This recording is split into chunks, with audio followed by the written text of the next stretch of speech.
Hello everyone, আসসালামু আলাইকুম। সবাই কেমন আছেন? আশা করি ভালো আছেন, অনেক সুস্থ আছেন। দর্শক, আপনারা দেখতে পাচ্ছেন এমবি মানিক 4 লঞ্চটি আপনারা অনেকেই জানেন, অবগত আছেন। লঞ্চটি ঢাকা সুরেশ্বর নড়িয়া রুটে সার্ভিস দিত।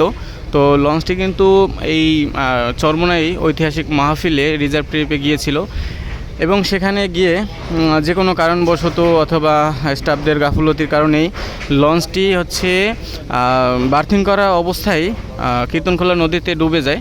তো 10 থেকে 12 দিন পর লঞ্চটিকে আবার পুনরুদ্ধার করা হয় এবং পুনরুদ্ধার করে লঞ্চটিকে ঢাকা সদরঘাটের ঠিক অপোজিটে এই যে কেরানীগঞ্জের বড়ইতলা ডকইয়ার্ডে আনা হয় এবং সংস্কার কাজ করানো হয়।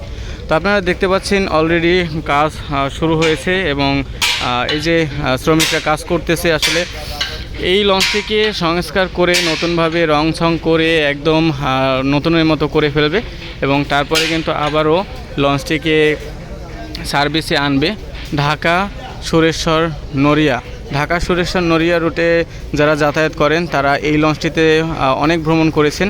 তো বর্তমানে সার্ভিসের বাইরে আছে, কাজ করানো হচ্ছে। তো লঞ্চটিকে কাজ করিয়ে কিন্তু আবারও এই রুটে দিবে বা এই রুটে আবারও চলাচল করবে, আপনারা ভ্রমণ করতে পারবেন। তো আপনারা কোথা থেকে ভিডিওটি দেখেন কমেন্টে অবশ্যই জানাবেন। বর্তমানে আমি আছি কেরানীগঞ্জের বড়ইতলা ডকইয়ার্ডে, সেখানে দেখতে পাচ্ছেন কাজ চলতেছে। এমবি মানিক 4 ছাড়াও এখানে কয়েকটি লঞ্চ আছে। ওইখানে দেখতে পাচ্ছেন মিরাজ 7 লঞ্চ, ওইটাও অনেক দিন যাবত এখানে আছে, কাজবাজ করাচ্ছে। ওই যে ডেকোরেশনের কাজ চলতেছে, দেখতে পাচ্ছেন ওই যে ডেকোরেশনের কাজ চলতেছে। তো এই মানিক 4 লঞ্চের বিষয়ে আপনারা তো অনেকেই ইতিমধ্যে জানেন যে লঞ্চটি ডুবে গিয়েছিল।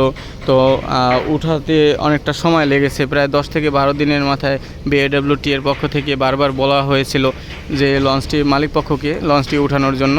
কারণ একটা আইন আছে, সেই আইন হচ্ছে মালিক পক্ষকে 2 থেকে 3টা চিঠি দেওয়া হবে। তো তারপরে যদি মালিকপক্ষ গর্জ না করে তাহলে বিআইডব্লিউটিএ সেটা নিলামে দিয়ে দেয়। নিলামে দেওয়ার পরে যারা যে কোনো কোম্পানি নিলামটা যদি কিনে নেয় তাহলে তারা উঠিয়ে তারা সংস্কার করে চালাবে অথবা বিক্রি করবে বা স্ক্র্যাপ করবে, তাদের বিষয়, মালিকপক্ষ কিছু বলতে পারবে না। তো এর জন্য আপনার একটা চিঠি পেয়েই কিন্তু মালিকপক্ষ লঞ্চটিকে উঠিয়ে আনছে এবং সংস্কার কাজ করানো হচ্ছে, দেখতে পাচ্ছেন। তো ভিডিওটি ভালো লাগলে কমেন্টে জানাবেন।